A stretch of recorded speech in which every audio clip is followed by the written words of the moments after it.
Estamos con el doctor Jerjes Justiniano para hablar sobre lo que está aconteciendo a partir de lo que ha sucedido el mes de octubre y por supuesto después de ese mega fraude electoral.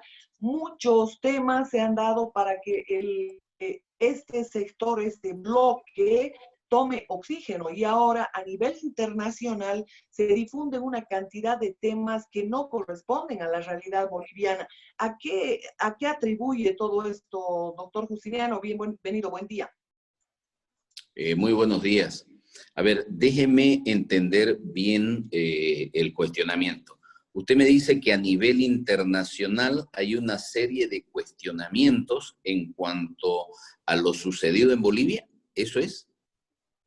Exactamente, se habla de golpismo, se habla de que está por la Constitución, incluso que se quiere eliminar al partido político mayoritariamente apoyado en el país, y obviamente no dejan de ser periodismo interesado, financiado por diferentes intereses que tienen que ver con el narcotráfico y que tienen que ver también con todo lo que ha representado una cantidad de ONGs que han financiado al gobierno de Evo Morales. Estos siguen operando, pero ¿qué es lo que no ha hecho el gobierno para frenar toda esta campaña enorme que hay a nivel internacional en desmedro de Bolivia, podríamos decir así? Sí. A ver, en primer lugar, yo creo que existe un manejo mediático de parte del movimiento al socialismo, de parte de Evo Morales específicamente, desde la Argentina, que han utilizado muchos medios de comunicación, sobre todo canales que ahora se denominan canales o redes sociales, canales en YouTube, Facebook Live, diversas páginas que tienen prácticamente, hacen algún tipo de periodismo.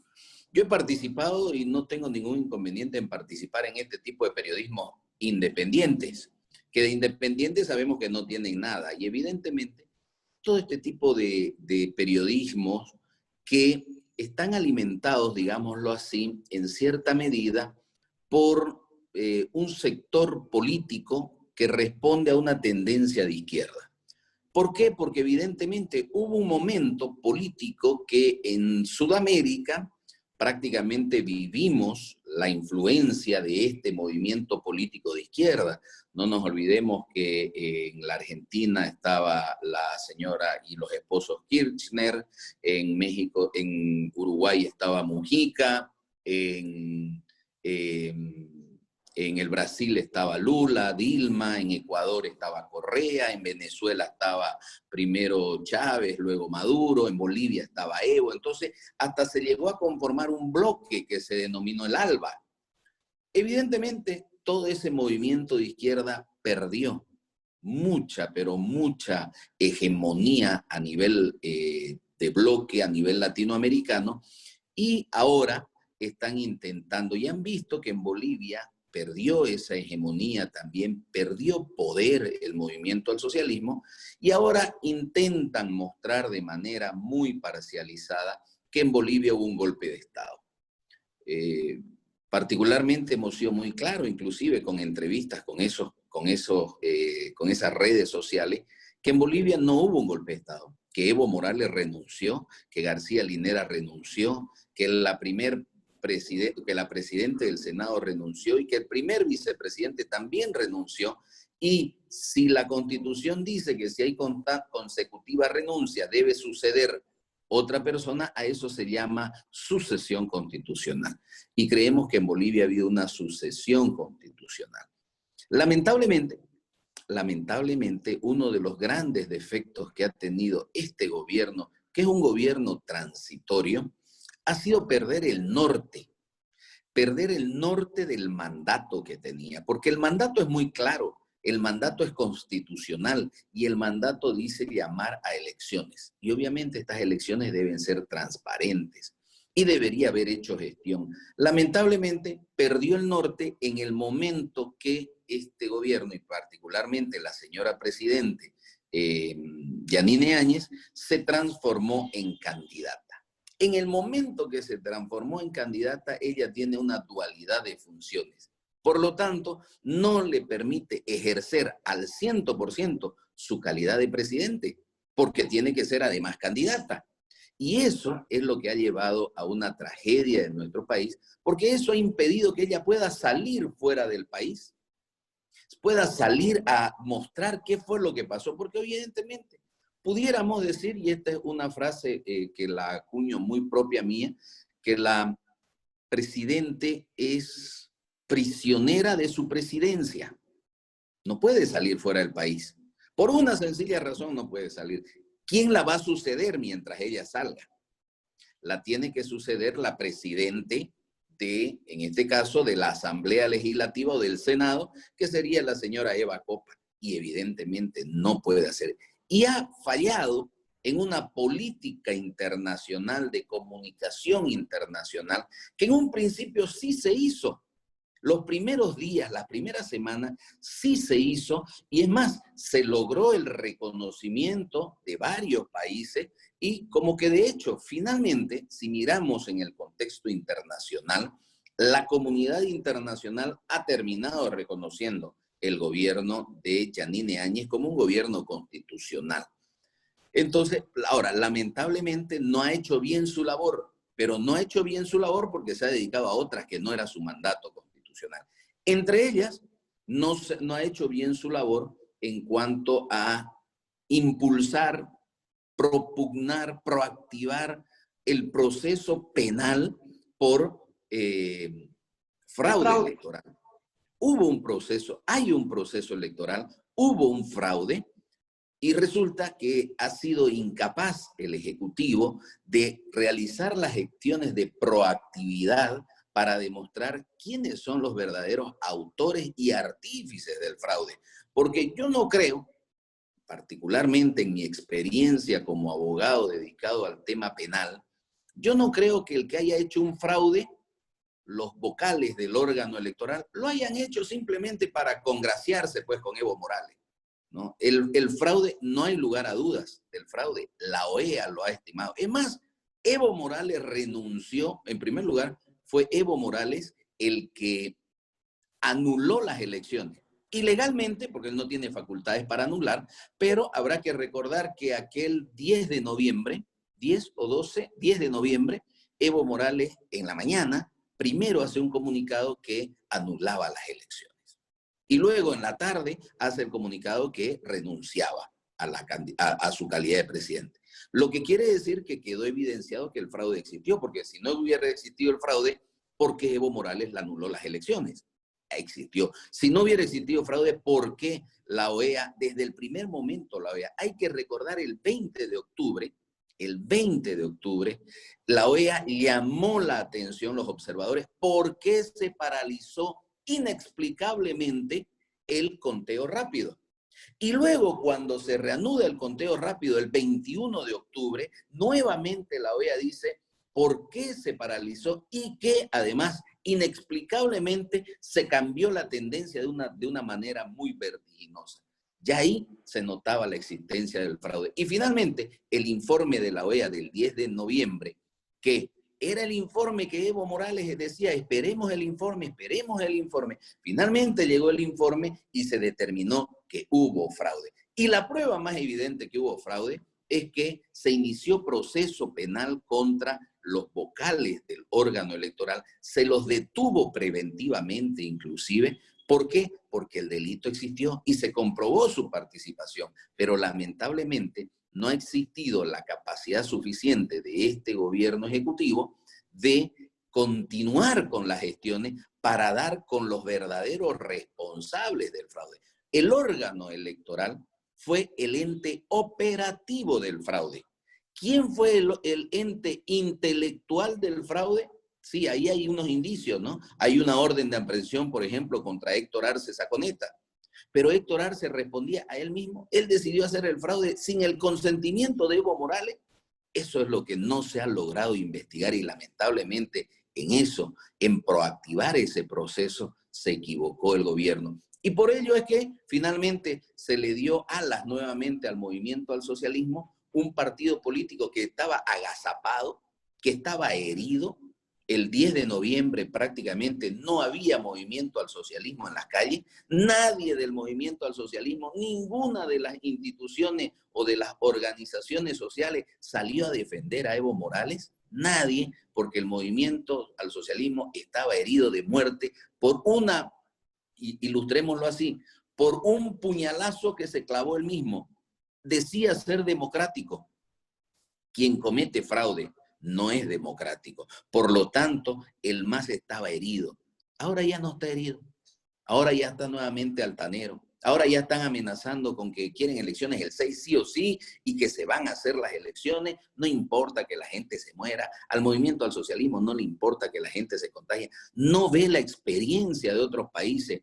República Dominicana hace el 5 de julio tuvo elecciones. El 5 de julio, 21 días después, exactamente, mire usted, como dicen los epidemiólogos, después de 21 días son los brotes. Exactamente ayer, 21 días después de las elecciones, se ha rebrotado el coronavirus en República Dominicana. Eso es lo que quieren, que vamos a llegar al pico más alto el 6 de septiembre y resulta que después del 6 de septiembre, el 30 de septiembre o el 27 de septiembre, vamos a sobrepasar. ¿Por qué? Porque vamos a tener que haber ido a las urnas más de 3,5 millones más de 5 millones de habitantes prácticamente para sufragar, para votar y para exponer nuestras vidas. O va a suceder lo que sucedió en República Dominicana. El 25% de abstencionismo existió en República Dominicana. Eso es lo que quieren. Y lamentablemente, aquí tenemos no que encontrar culpables, tenemos que encontrar responsables de toda esta situación. Y para mí, particularmente, uno de los grandes responsables es este gobierno que no ha tenido la capacidad suficiente para dialogar, para concertar, para pacificar finalmente este país. Este país cree el gobierno que está pacificado, pero no. Este país es un polvorín. Basta encender una chispa para que esto estalle o explosione nuevamente. Lamentablemente, eso obedece a la falta de capacidad de diálogo del gobierno. No ha tenido el poder de convocatoria de las organizaciones sociales, no les ha explicado con detenimiento a todos los actores sociales de la sociedad boliviana que no es viable. Y no se trata, nosotros particularmente, yo particularmente me gustaría que mañana se vaya este gobierno y que mañana sean las elecciones, pero hay que entender un contexto que es mucho más importante, un contexto que es el de la realidad de nuestro sistema hospitalario, un sistema hospitalario que nos lo dejó el movimiento al socialismo, porque no puede ser que en 14 años de gestión Bolivia en su integridad no hubiese tenido más de 250 camas de terapia intensiva. Un país de 12 millones de habitantes con 250 camas de terapia intensiva Y en está todo el país. hablando en una época de bonanza, dicho sea de paso. Obviamente, ¿no? Tuvo la posibilidad de hacerlo bien. Y resulta que ahora vienen y tienen el cinismo, la desfachatez de pedirnos nuevamente el voto bajo el argumento de que son el partido que responde a la mayoría de la gente pobre.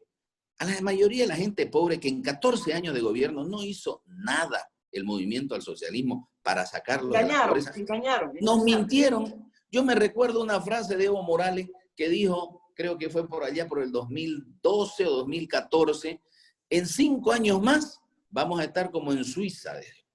O sea que íbamos a ser un país primermundista, pero resulta que ahora somos el país que más nos afecta porque nuestro sistema hospitalario es deficiente.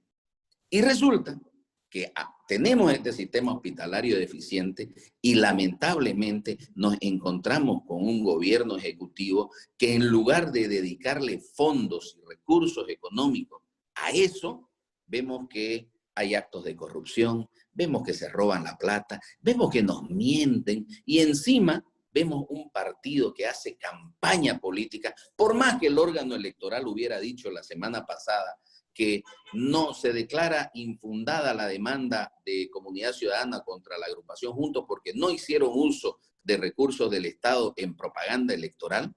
Pero dígame, pues, ¿qué es que la señora presidente salga cada 4 minutos en los canales de televisión? Ya es insufrible, ya son insufribles los canales locales de tanto que la escuchamos a la presidente. Vamos a hacer esto, vamos a hacer esto. Pero no Bueno, pero vemos nada de lo que han hecho en más de 120 días. hay un tema, doctor, más allá de lo que represente su candidatura, yo quiero traer a colación el hecho de que la gente que se ha apoderado del gobierno simplemente ha llevado a sus amigos, a gente ineficiente, inoperante. El caso de Murillo, que ha ido a nombrar gente en aduanas, gente en el INRA, gente en absolutamente toda y lo mismo, tienen un pool de abogados enorme en el Ministerio de Gobierno y no han hecho lo que tenían que hacer. Es decir, como se dice en la jerga popular, el saco les quedó grande. Ese es un tema que no solamente se atribuye al hecho de que Yanine Áñez sea candidata, sino que hay una marcada inoperancia, una marcada ineptitud. ¿Cómo lo ve usted? No, sin lugar a dudas, creo que uno de los grandes defectos de este gobierno transitorio ha sido dejar de un lado la meritocracia por simplemente utilizar demasiado las influencias cercanas, los familiares. Fíjese usted, ya nos olvidamos ya. Como lamentablemente somos un país con una memoria muy corta, ya nos olvidamos de todos los familiares de la presidente que están en gestión de gobierno. Ya nos olvidamos, ya no están trabajando ya. Seguramente ya los cambiaron, pero no los han cambiado. Siguen prácticamente en gestión de gobierno, en función de gobierno, y obviamente, ¿no? Eso nos demuestra que no existe una meritocracia. La meritocracia es donde las personas que realmente tengan mérito y que estén capacitadas y que tengan idoneidad sobre todo, esas personas deberían ocupar cargos del Estado. Lamentablemente no vemos eso. ¿Y eso qué provoca? Provoca que nuestros médicos, miren ustedes, se mueran y que encima, a mí me llamó la atención hace 2 días atrás, cuando falleció también un médico joven, 30 años, en la ciudad de Cochabamba, la viuda estaba pidiendo con su número de cuenta, pidiendo, porque en la clínica que lo atendieron quedó debiendo 60.000 bolivianos. Y era un médico que se murió contagiado prestando sus servicios al Estado. Y sobreexplotado, le aviso, y sobreexplotados los residentes. Y encima, sin condiciones de atención hospitalaria. Eso creo que es imperdonable para este gobierno. No puede ser. Este gobierno debió cortar recursos de muchas cosas y debió dedicarse exclusivamente, debió sentarse con la Asamblea Legislativa, en vez de sacar su publicidad, esa que dice, yo les voy a dar 500 bolivianos, siempre y cuando estos indolentes, porque no se ponen la mano al pecho, dice, de la Asamblea Legislativa, me aprueben un crédito. ¿Por qué no se sienta con la Asamblea Legislativa? ¿Acaso por qué no los convoca? ¿Por qué no va a la Asamblea Legislativa? ¿Es demasiada prepotencia? Yo les hago recuerdo de algo. Cuando estuvimos como ministro, me dijeron que los del Alto querían dialogar. Y yo le dije, yo voy allá. Porque resulta que cuando usted quiere dialogar, cuando usted quiere concertar, cuando usted quiere pacificar, no importa quién vaya a dónde. Esas son falsos orgullos. Entonces, porque ¿qué es lo importante? Lo importante es lograr una concertación. ¿Por qué la presidente no va y se reúne con la Asamblea Legislativa? ¿Por qué no los convoca para que realicen una gran mesa de diálogo y que se pongan de acuerdo? Y que sea con la presencia de los medios de comunicación. Eso sería hacer gestión. Lamentablemente, este gobierno no está interesado en hacer gestión. Está interesado...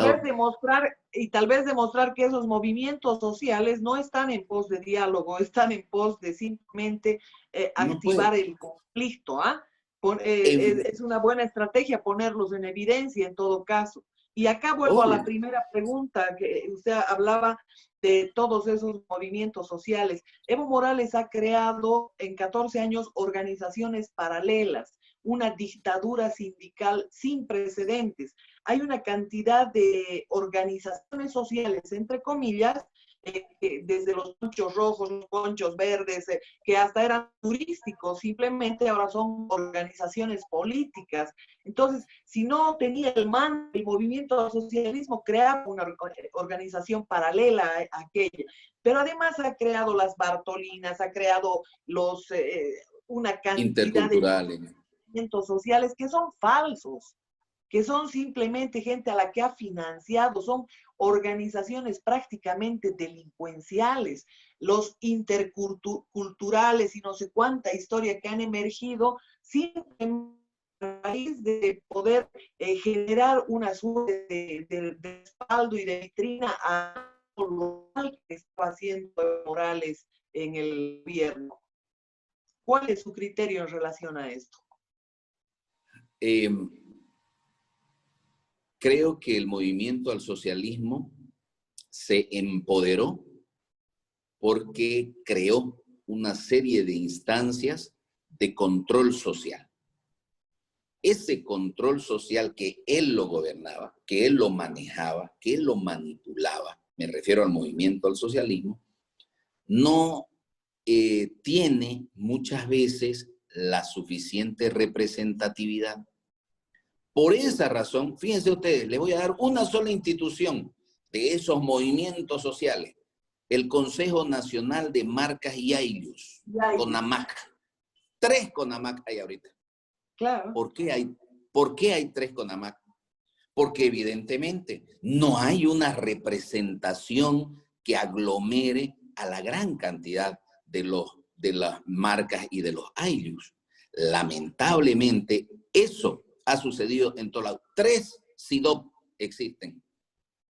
3. Y como esa, múltiples, Es que ¿no ha es ido cierto? creando paralelas, ha ido creando organizaciones paralelas que les respondan solamente a ellos. Es decir, en la propia Constitución, doctor Jerjes Justiniano, existen 36 naciones originarias, de las cuales 2 están en el Perú, 3 en Chile. Es decir, todo es sobre la base de una falsedad en realidad. Pero fíjese usted, ¿qué debería hacer este gobierno? ¿Qué debería hacer? ¿Cuál debería ser una opción? Convocarlos a todos ellos. Convocarlos públicamente, mediante una nota, además que le diga, miren, los convoco para que vengan al Palacio, o indíquenme qué día ustedes se van a reunir y yo voy a su instancia, yo voy a su organización y reunámonos para que públicamente expliquemos qué es lo que necesitamos hacer para pacificar este país, qué es lo que necesitamos hacer para llevar a cabo elecciones limpias y transparentes. ¿Qué va a pasar en Bolivia si las elecciones no son limpias y transparentes? ¿Otra vez va a convulsionar este país? ¿Vamos a volver a vivir lo que se vivió en octubre y noviembre del pasado año? Lamentablemente, eso parece ser. ¿Por qué? Porque lamentablemente este gobierno ejecutivo de transición no está haciendo las cosas bien. Creemos que si realiza una verdadera política de diálogo, una verdadera política de concertación, este país puede salir adelante. Mientras no haya eso, mientras la intención sea dividir, porque aquí lamentablemente, ¿a quién dividió la candidatura de la señora Yanine Áñez? Dividió a todo ese sector de la población que ya no quiere que Evo Morales vuelva al país, lo dividió. Entonces, en vez de, porque dijeron, es con ella la unidad. ¿Cuál unidad? Y nos dicen todavía, es que esta agrupación es la que más partidos políticos o agrupaciones tiene, por lo tanto esta es una unidad. Pero antes de ella eran menos partidos, ahora son más candidatos. Lamentablemente, ella ha fraccionado y dividido a los bolivianos. Lamentablemente, no era su mandato ser candidata, no tenía por qué ser candidata. Y por eso es que hace mal su papel de presidente. Lamentablemente ella no está cumpliendo su papel como presidente porque está ocupada en otras cosas también. Pues. Se supone que si a mí me eligen para ser presidente, o si yo salgo designado, como en el tema de esta sucesión, para ser presidente, voy a ser presidente las 24 horas del día, los 7 días de la semana, los 30 días del mes y los meses que me queden por hacerlo. No puedo dividirme como falsa y cínicamente nos han dicho, de día va a ser presidente y de noche va a ser campaña. O sea, nos creen tontos y nos meten los dedos a la boca, lamentablemente. Bueno, aparte de todo, los órganos de poder estructurado el masismo están intactos y el gobierno no ha hecho absolutamente nada para perseguir penalmente cantidades de delitos probados que hay tanto en gente del Tribunal Constitucional, en la propia Asamblea, tanto Eva Copa como la cabeza de diputados. Lo mismo estoy hablando del Tribunal Supremo de Justicia. Es decir, gente con antecedentes delictivos que fácilmente podrían ser retirados. Imagínense, al presidente de la Cámara de Diputados ya debieron retirarle sus credenciales porque él tiene una sentencia condenatoria a 6 años de cárcel. ¿Qué es lo que está pasando? A mí me parece que hay pactos por debajo de la mesa, ¿no cree usted? No lo sé a ciencia cierta. Me parece que los hay. Pero yo no pudiera decir que hay un pacto porque no lo sé. Y obviamente por una cuestión de responsabilidad yo no puedo afirmar algo que no me consta. Yo soy abogado y nosotros los abogados siempre decimos a las pruebas nos remitimos. No tenemos prueba, pero tenemos mucha evidencia. No es lo mismo la prueba que la evidencia, ¿cierto? Una evidencia es una huella que se ve. No sé de quién es, pero es una huella que alguien caminó, es una evidencia. En este sentido, yo veo que existe mucha pasividad por parte del Ejecutivo con relación a muchas cosas. Obviamente, no tiene por qué cambiar el país drásticamente, ¿no? Nuestra justicia, nosotros la veníamos criticando y la seguimos criticando desde hace más de 10, 12 años atrás, y siempre dijimos la justicia se politizó y la política se judicializó, y lamentablemente en 7 meses o en 8 que ya vamos, no tiene por qué cambiar. Siguen siendo los mismos actores, siguen siendo los mismos jueces, siguen siendo los mismos vocales, siguen siendo los mismos magistrados del Tribunal Supremo, siguen siendo los mismos magistrados del Tribunal Constitucional, del Tribunal Agrario Nacional, siguen siendo los mismos. ¿Por qué va a cambiar nuestra justicia? Si son los mismos actores, entonces no tiene por qué cambiar, lamentablemente. Peor aún, con un gobierno que no tiene políticas de Estado claras. No nos han mostrado una sola política, nos han mostrado campañas electorales.